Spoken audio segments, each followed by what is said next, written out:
Iran's economy has been shrinking for most of the last 3 years, largely because of sanctions imposed by former US President Donald Trump after he withdrew the US from the Iran nuclear deal in 2018, accusing Tehran of destabilizing the region, which Tehran denies. These sanctions have impacted Iran's economy in a significant way, but above all, deeply impacted ordinary Iranians that are suffering from rising prices and a declining currency. Against this backdrop, also, of course, Iran has weathered COVID-19. It has the highest death rate in the Middle East. Against that backdrop, Iranians go to the polls Friday to choose a successor to President Hassan Rouhani. Only 4 candidates remain after 3 pulled out Wednesday, all of them approved and vetted by the Iranian regime's Guardian Council. 3 are hardline conservatives. Just 1 is a reformist. The regime itself, in every iteration of quote-unquote election since 2009, has been gutting the left flank of its political system, further contracting the boundaries for acceptable space, and with Khamenei at the helm, dragging the system further to the hard right. Iran has been rocked by a series of events that have shaped the electoral landscape. The US targeted killing of Iranian General Qasem Soleimani in January 2020 prompted widespread public fury.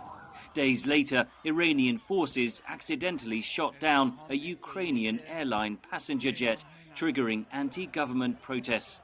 So there have been, a cycle of interconnected events that have dampened popular sentiment, and in November 2019, protests over rising oil prices were also brutally repressed.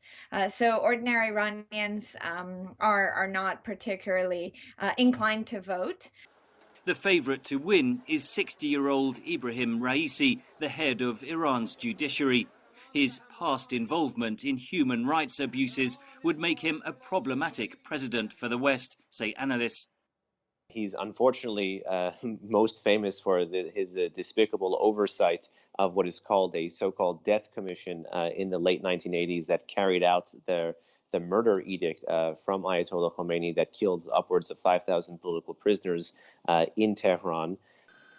Iran has significantly ramped up its nuclear enrichment and is believed to be just months away from creating enough fissile material for a nuclear weapon.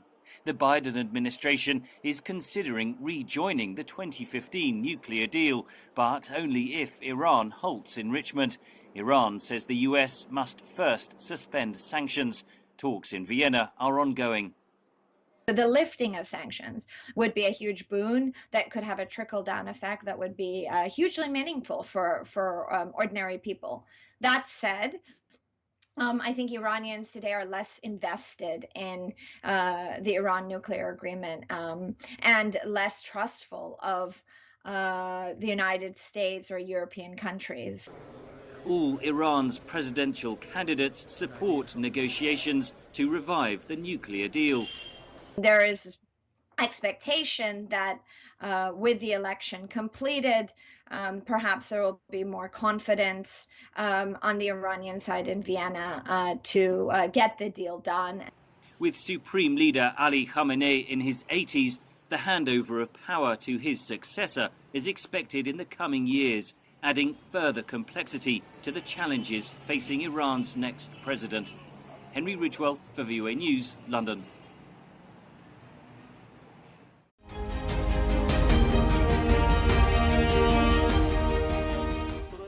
استهداف